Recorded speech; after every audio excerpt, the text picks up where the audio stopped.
بات چلی کہاں سے تھی کہ جب ہمارے گھر میں مہمان آتا ہے تو ہم کیا کرتے ہیں؟ گھر کو صاف ستھرا کرتے ہیں، گھر کی صفائی کرتے ہیں کہ نہیں؟ یار مہمان آ رہا ہے، گھر میں صفائی ہونی چاہیے۔ ابھی اللہ کا ایک مہمان آ رہا ہے اور ہم نے اب سے اپنے بدنوں کی صفائی کرنی ہے، گھر کی نہیں۔ اب یہ رمضان آئے گا، اس کا تعلق ہمارے جسم سے ہوگا، ہمارے گھر سے نہیں ہوگا۔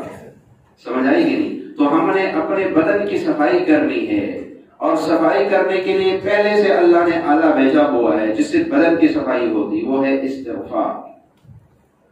بدن گندا کس چیز سے ہوتا ہے؟ گناہوں سے۔ صاف کس چیز سے ہوتا ہے؟ استغفار سے۔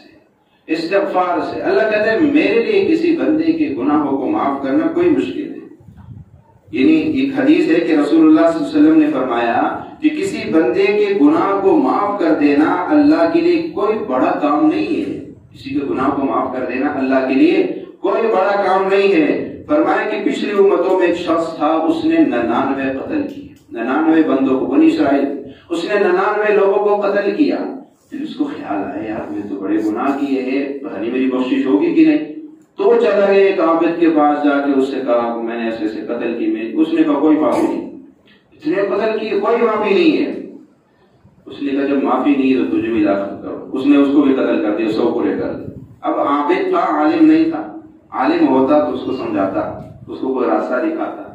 اس لیے کہتے ہیں ہر داڑھی والے سے مسئلہ نہ پوچھو، ہر داڑھی والا مولوی نہیں ہوتا ہے، سمجھے؟ داڑھی رکھنا یہ نبی کی سنت ہے، یہ مولوی کی سنت نہیں ہے۔ ہم نے داڑھی کو مولوی کے ساتھ خاص کر دیا اور خود آزاد ہو گئے، چلے میں تو عام بندہ ہوں، میری اگر داڑھی، تو عام ہے لیکن چھتر لگیں گے کل قیامت کی دن، تو داڑھی کٹوا رہا ہے اس میں پتہ نہیں چلے گا۔ تو بے شک اپنے دل کو کہہ لے میں عام ہوں، عام نہیں ہے، تو بھی خاص ہے، مسلمان ہے، تو بھی محمد رسول اللہ کا غلام ہے۔ جتنے غلامی مولوی پہ فرض ہے اتنی غلامی تجھ پہ فرض ہے۔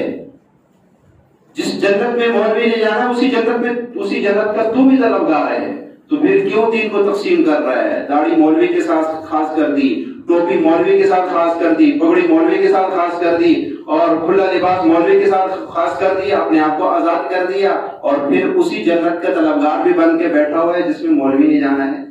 یہ کیا وہی حدیث کے الفاظ ہے نا، والعاجز من اطلب، بیوقوف شخص وہ ہے جو نفس کے خواہشات پہ چلتا ہے بس۔ تو بھائی داڑھی مولوی کی سنت نہیں ہے، یہ نبی کی سنت ہے، نبی کی سنت ہے۔ تو اس نے جو راہب تھا اس نے اس کو بھی قتل کر دیا، معاملے ختم کر دیا۔ پھر وہ چلا گیا کسی عالم، کسی نے کہا جی فلاں جگہ کا عالم ہے، اس سے جا کے پوچھو، وہ تمہیں صحیح مسئلہ بتائے گا۔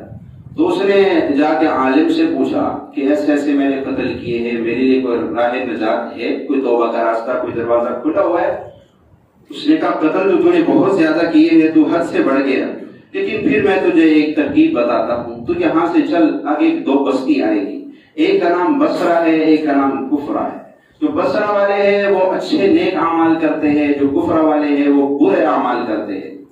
تو وہاں چلا جا بصرہ میں، اور بصرہ بستی کے اندر چلا جا، وہاں پہ تو توبہ کر لے، ان لوگوں میں سے ہو جا، تو جو ہے امید ہے اللہ تجھے معاف کر دے۔ اس نے کہا ٹھیک ہے، وہ چل پڑا۔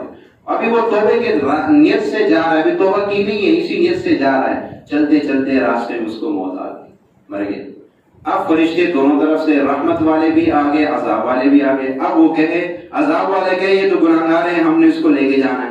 رحمت والے کہتے یہ تو توبے کی نیت سے چل نکلا تھا، لہذا ہم نے اس کو جنت میں لے کے جانا۔ اب جب ان کا تکرار بڑھا تو فیصلہ کروائے اللہ سے۔